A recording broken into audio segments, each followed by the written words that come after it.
A lot of people call me a hero. I appreciate the title. But the real heroes are the ones that gave their life for this country.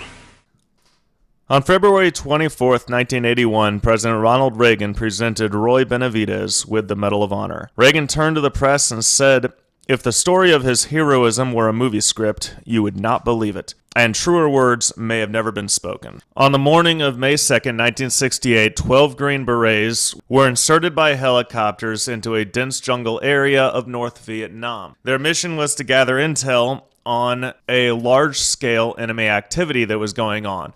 And shortly after landing on the ground, they found themselves engaged with nearly 1,000 North Vietnamese infantrymen. They immediately called for emergency extraction, and several helicopters were sent to pick them up, but they couldn't land due to the heavy fire and the dense jungle terrain. Now, Sergeant Benavidez happened to be walking by one of the radio operators when the distress call came in from the Special Forces team and was there to meet those helicopters upon their return. And after helping them unload several wounded crew members and assess damage to the helicopters, he searched around and grabbed a nearby medic bag, climbed aboard one of the helicopters, and inserted himself into another rescue attempt. It is to be noted that upon doing this, he was armed only with a Bowie knife and a medic bag. He didn't even go back for his M16. Now, realizing that the soldiers on the ground were either dead or injured and would be unable to move to an extraction site, he instructed the helicopter pilot to hover nearby where they were, and he jumped from the helicopter and ran through a clearing of about 75 meters from the nearest spot that they could drop him off to where the Special Forces team was pinned down. On that initial 75-meter run, he suffered a gunshot wound to his right leg and shrapnel to his face and head. Now, upon reaching this team, he instructed all of those physically capable to set up a defensive perimeter large enough for a helicopter to land so that they could start loading the wounded and dead soldiers. And after loading half of the injured team members onto the helicopter, he then picked up a weapon that he found on the battlefield and offered protective fire to the helicopter by running alongside it as it moved to pick up the remaining injured soldiers. And as the enemy fire intensified, he hurried to recover the body and classify documents on the dead team leader. Now, by the time he got to the team leader's body, he had received a severe wound to his abdomen from small arms fire and grenade fragments in his back. But what's even worse than that is the helicopter pilot became mortally wounded and crashed, leaving them without an extraction. And despite his severe wounds, Roy recovered the classified documents from the team leader's body, made his way back to the wreckage of the helicopter, helped the wounded off of the helicopter, and once again instructed the remaining team members to set up a defensive perimeter. And now, without an extraction plan and facing an overwhelming number of enemies, he began calling in tactical airstrikes and directing supportive fire from nearby gunships to offer suppressive fire for yet another extraction attempt. Now, just before another extraction helicopter landed, while he was administering first aid to a wounded soldier, he received yet another small arms fire wound to his right leg. But despite this, he began carrying wounded soldiers to the helicopter. On his second trip, going back to grab more wounded, an enemy soldier clubbed him in the back of the head with the buttstock of his rifle. In the ensuing combat, he received several more wounds to his head and limbs before killing that soldier. And despite receiving several severe wounds to his abdomen, his legs, his arms, his head, his face, he made one final trip to the perimeter to ensure that all classified material had been collected or destroyed, and to bring in the remaining wounded. Only then were his wounds and loss of blood enough for him to allow himself to be pulled into the extraction aircraft. After the 6-hour battle, Benavidez had 7 major gunshot wounds. 28 shrapnel holes, and both his arms were slashed by a bayonet. He had shrapnel in his head, scalp, shoulder, buttocks, feet, and legs. His right lung was destroyed. He had injuries to his mouth and back of his head from being clubbed with a rifle butt. One AK-47 bullet entered his back and exited just beneath his heart.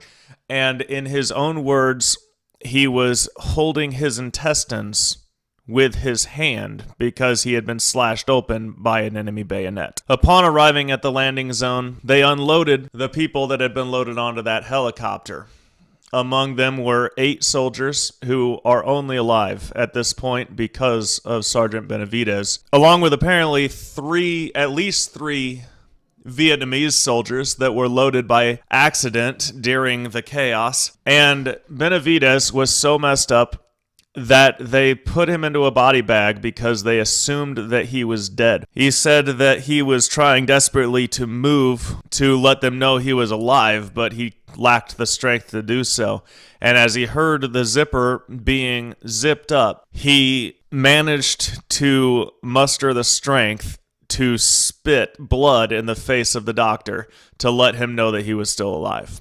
Now, if you've been paying attention, you'll know that this story took place in 1968, yet he didn't get his Medal of Honor until 1981, and that seemed very odd to me, so I was very curious as to why that happened. It turns out that his commanding officer fully believed that he was worthy of a Medal of Honor, but he put him in for a distinguished Service Cross instead because a Medal of Honor, he believed, would have taken too long for Benavidez to receive it while he was alive. He was certain that he was going to die. So they expedited the receiving of the Distinguished Service Cross in order to give him an award while he was still alive to receive it. Now, of course, this being the toughest man ever to walk the face of the earth, he didn't actually die from any of these wounds, and he made a full recovery. And so in 1981, despite, the time frame for him to be put in for Medal of Honor having expired, they went ahead and got a waiver to allow his Service Cross to be upgraded to a Medal of Honor. The only problem was that in order to receive a Medal of Honor, there has to be an eyewitness to corroborate the story. And he fully believed that he was the only surviving member of anyone who would have seen that happen. Luckily for him, there was one person left alive. The thing is that his wounds were so bad that Benavidez assumed that he had died at the scene. So anyway, he happened to hear on the news that they wanted to give Benavidez the Medal of Honor, but couldn't because of the lack of an eyewitness, and so he went ahead and wrote up his statement. And in 1981, Ronald Reagan was able to award him the Medal of Honor. There's a 25-minute video on YouTube that has Ronald Reagan's speech followed by Benavidez's acceptance speech. I highly suggest you watch it. It's one of the best 25 minutes you'll spend on YouTube. And I'm going to go ahead and let Master Sergeant Benavidez close out this video with a quote that I pulled from that speech. Thanks for listening and watching. I hope you enjoyed the video, and goodbye. There's a saying among us veterans, for those that had fought for it, life has a special flavor. The protected will never know. You have never lived till you almost died. And it is us veterans that pray for peace, most of all, especially the wounded, because we have to suffer the wounds of war. I'm asked hundreds of times, would you do it over again? In my 25 years in the military, I feel like I've been overpaid for the service to my country. There'll never be enough paper to print the money, nor enough gold in Fort Knox for me to have to keep from doing what I did. I'm proud to be an American, and I'm even prouder that I've earned the privilege to wear the Green Beret.